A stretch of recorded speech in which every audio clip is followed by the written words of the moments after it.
Assalamualaikum warahmatullahi wabarakatuh. Saya Hernur Ramadan, NPM 2019 01500194, kelas R5C. Tugas praktek siber konseling pada siswa SMA, mata kuliah Teknik Informasi dalam BK. Tugas saya yang berjudul Manajemen Waktu. Berikut video praktek saya. Silakan disimak, teman-teman.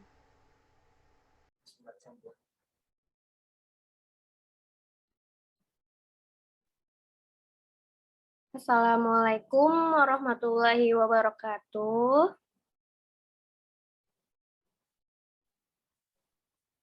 Waalaikumsalam warahmatullahi wabarakatuh. Oke, sebelum dimulai konselingnya, Ibu ingin kamu memperkenalkan diri terlebih dahulu.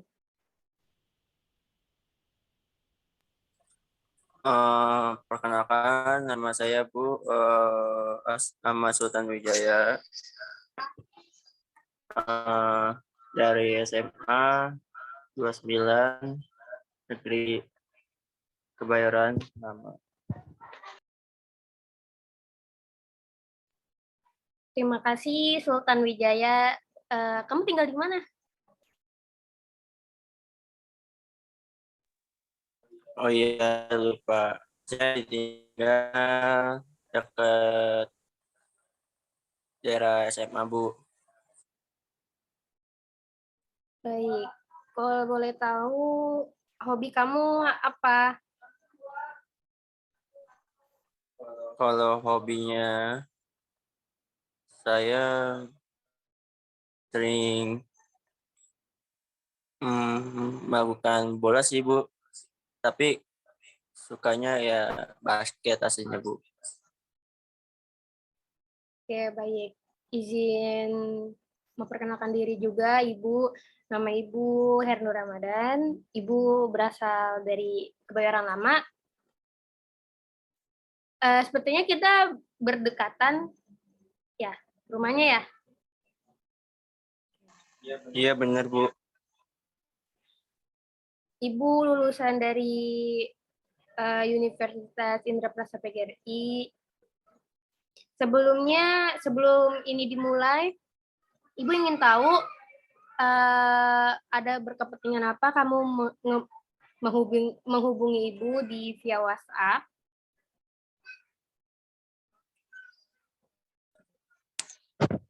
Saya keperluan untuk mengatasi masalah saya, Bu, soal manajemen waktu, Bu. Jadi permasalahannya waktu sekolah, misalnya tugas atau gimit atau apa.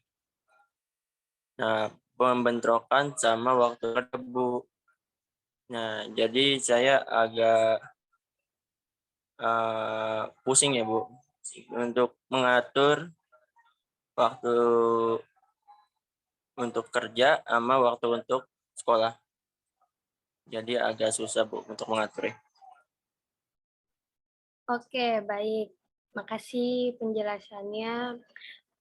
Itu kamu berarti membutuhkan yang namanya butuh manajemen waktu ya?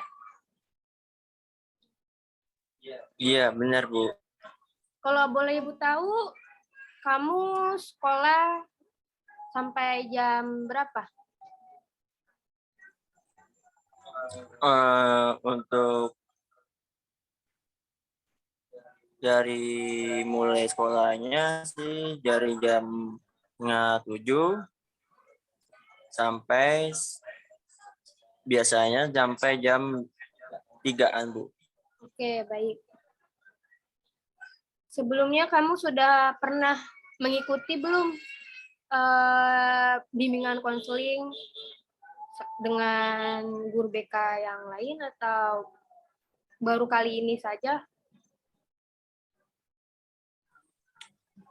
Untuk bimbingan konseling sih Bu, di dalam sekolah belum ada sih Bu. Jadi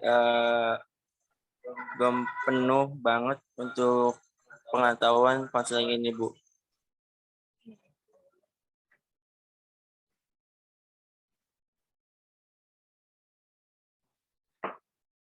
Oke, Ibu ingin menanya satu hal. Kamu tahu arti dari bimbingan konseling itu apa? Atau konseling itu apa? Berkonseling itu apa? Sudah tahu? Dari pengetahuan saya sih cuma konseling itu untuk keluhan atau masukan dari orang untuk mengatasi masalah tersebut dari orang itu, cara bagaimana solusi untuk mengelarkan atau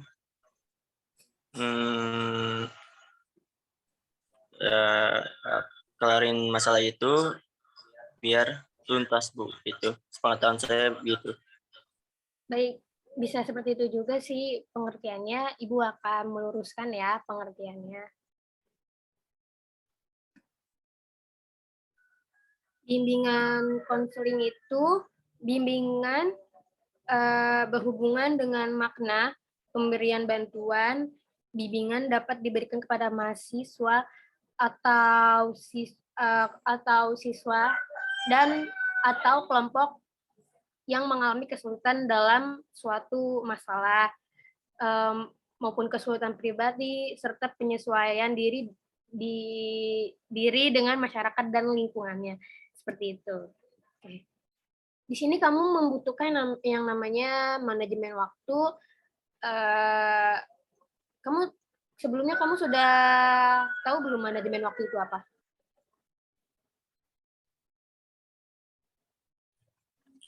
Sebelumnya manajemen waktu itu untuk mengatur waktu untuk mengatur mengatur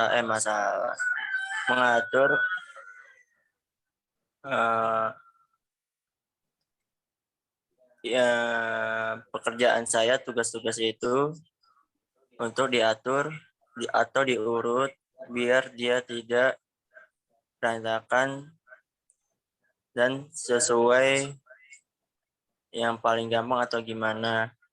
Tapi saya udah melakukan manajemen itu tapi kurang efisien dan jadi masalah Bu. Oke, sangat bagus penjelasan dari kamu. Akan Ibu tambahkan ya. Manajemen waktu itu perencanaan pengorganisasian, pergerakan, dan pengawasan produktivitas terhadap waktu karena waktu merupakan sumber daya yang terbatas. Oleh karena itu, kamu harus dikelola secara efisien dan efektif. Tujuan manajemen waktu adalah untuk mencapai target dalam waktu yang sudah ditetapkan. Oleh karena itu, kamu tuh sangat membutuhkan yang namanya manajemen waktu seperti mengatur waktu seperlu mungkin. Oke, Ibu akan mengasih cara melakukan manajemen waktu. Cara melakukan manajemen waktu bisa dilakukan oleh siapa saja. Hal paling penting adalah memisahkan diri secara konsisten sehingga manajemen waktu tidak terasa berat. Yaitu satu, tentukan tujuan yang ingin dicapai. Kamu seperti ingin membereskan suatu pekerjaan sekolah. Ibu ingin menanyakan satu hal dulu sebelum menjelaskannya. Kamu mengerjakan PR itu di saat apa? Di saat kerja atau di saat sedang mau istirahat atau apa?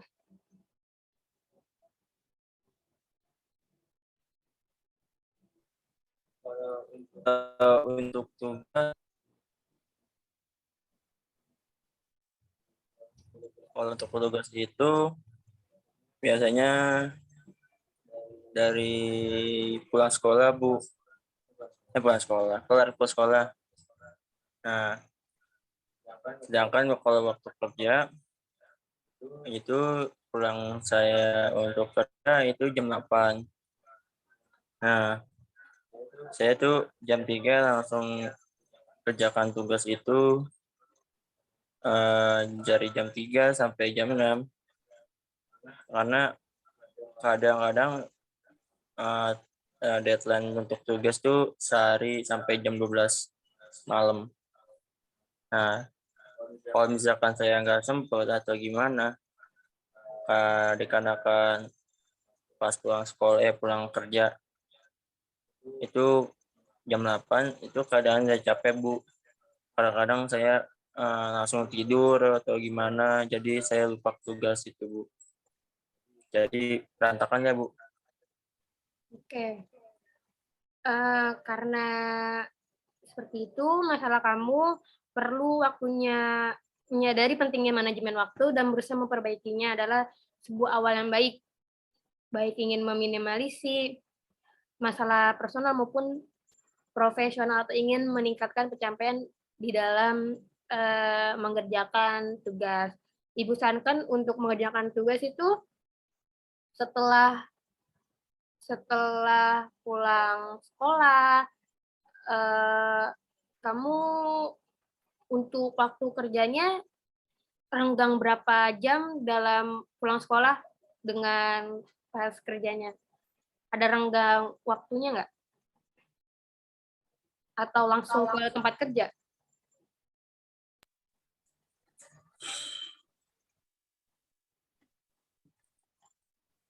Kalau itu sih ada renggangan sih Bu.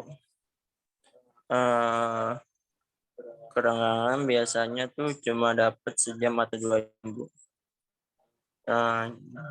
Lalu, jadi misalkan sejam 2 jam itu dapat satu tugas atau 2 tugas kelar Bu.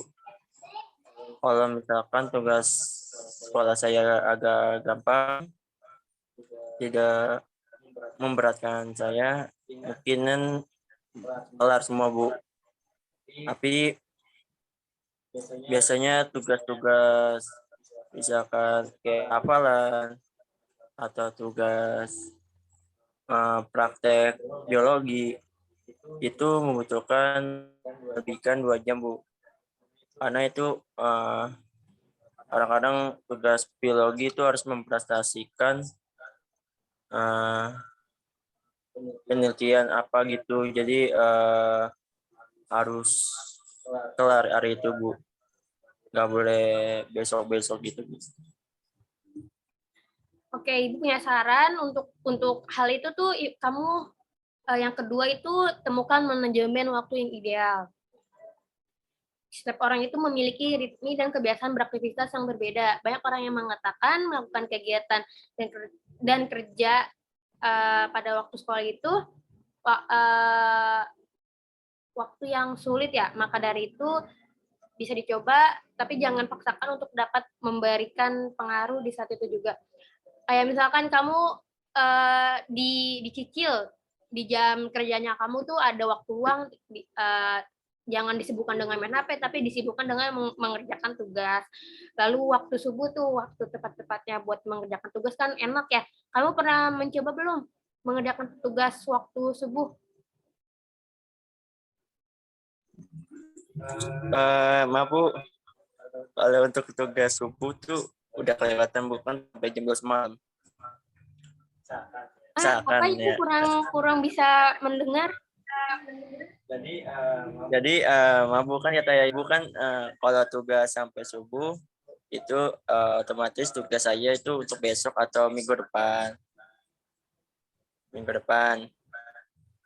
Nah, otomatis kalau misalkan kayak kerjakan tugas untuk mengerjakan di subuh, jadi otomatis tugas saya udah nggak kelar, Bu. Kan kadang-kadang tugas saya sampai jam 12 malam ini, misalkan hari ini, gitu. Oh, jadi waktu waktu mengumpulkannya tuh jam 12 malam gitu ya? Iya, Ya itu. itu. Maka dari itu kamu tuh harus memanfaatkan waktu luang di saat kerja. Kan ada tuh pasti kayak misalkan lagi ada jam istirahat kamu nyambi sambil makan sambil mengerjakan. Jangan dimanfaatkan dengan main handphone. Nah, lalu yang ketiga nih, evaluasi pencapaian setiap pekan. Mungkin ada perubahan di rutinitas saat ingin melakukan manajemen waktu yang baik. Hal ini bisa dievaluasi setiap akhir pekan. Nah, jadi tuh kamu bisa mengevaluasi target yang kamu inginin. Nah kan jika prioritas penting sudah diselesaikan sesuai dengan rencana, artinya manajemen waktu sudah lebih baik. Kayak misalkan kamu sudah menjalankan yang tadi Ibu sarankan, nah kamu bisa mengevaluasi kayak misalkan kayak artinya manajemen waktu kamu tuh sudah lebih baik itu loh. Ngerti nggak? Paham tidak? Ngerti, Bu, ngerti. Nah, yang keempat, kurangi kebiasaan yang buruk. Ada tujuan yang belum tercapai saat sudah memperbaiki manajemen waktu. Nah, kamu tuh harus tarik nafas panjang dan cobalah untuk jujur pada diri sendiri. Mungkin ada beberapa kebiasaan yang belum bisa diubah, seperti merokok itu juga bisa berdampak itu loh, bikin lelah fisik. Kamu ngerokok tidak? Untuk rokok itu biasanya ngerokok sih, Bu. Untuk menghilangkan stres aja sih, Bu. Kalau numpuk banget tugas gitu, tapi ngopi gitu, buat nyantai, buat saya sendiri gitu. Tapi kurangin untuk merokoknya karena itu tuh bisa melelahkan keseimbangan tubuh.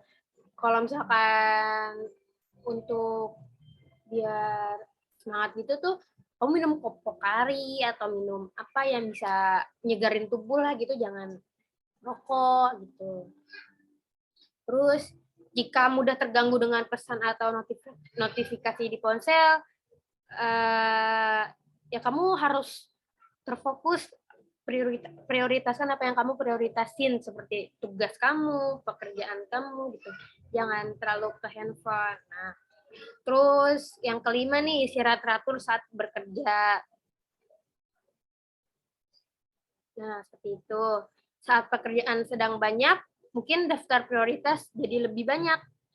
Namun, ingatkan diri untuk tetap rehat sejenak saat sedang melakukan kegiatan.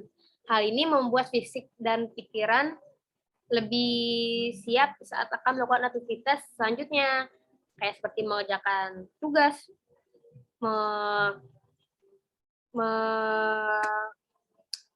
mengandalkan apa sih namanya bahasanya ya,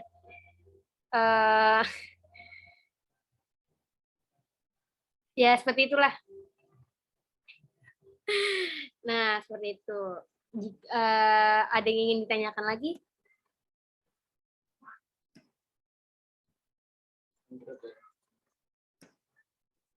Tidak ada. Oke. Ibu akan menyebutkan manfaat dari manajemen waktu ya. Mengapa manajemen waktu yang baik itu penting?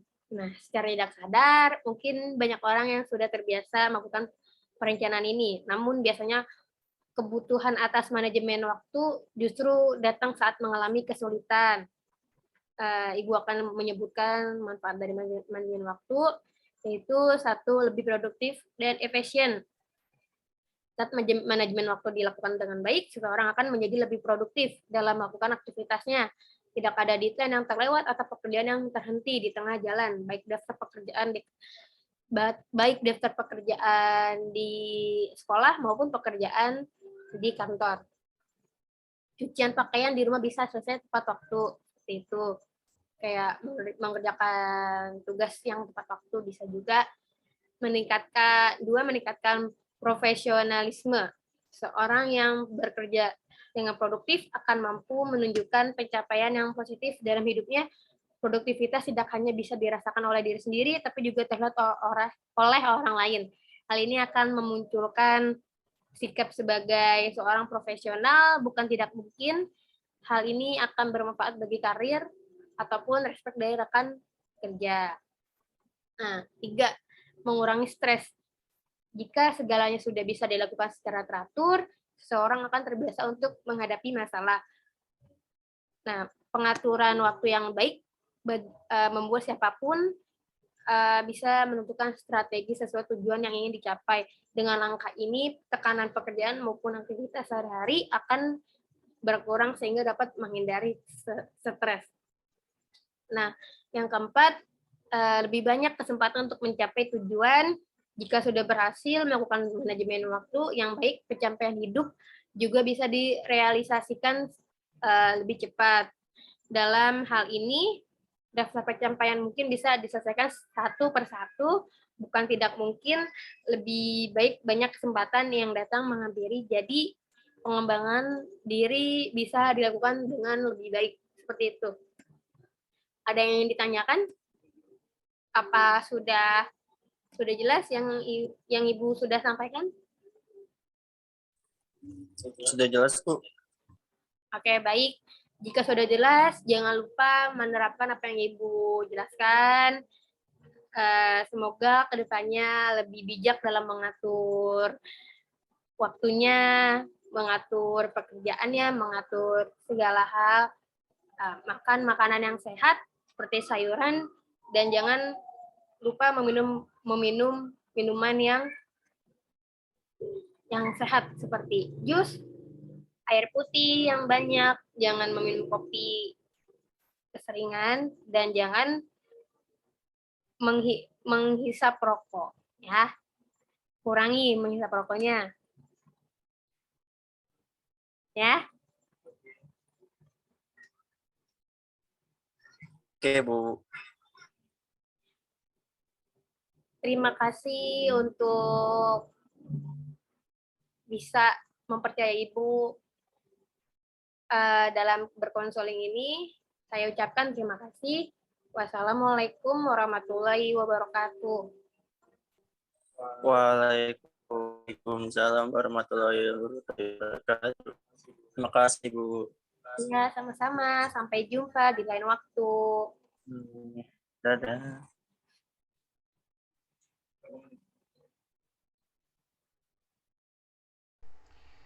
Makasih teman-teman yang sudah menyimak video praktek saya yang berjudul Manajemen Waktu. Semoga bermanfaat bagi kalian semua. Terima kasih teman-teman.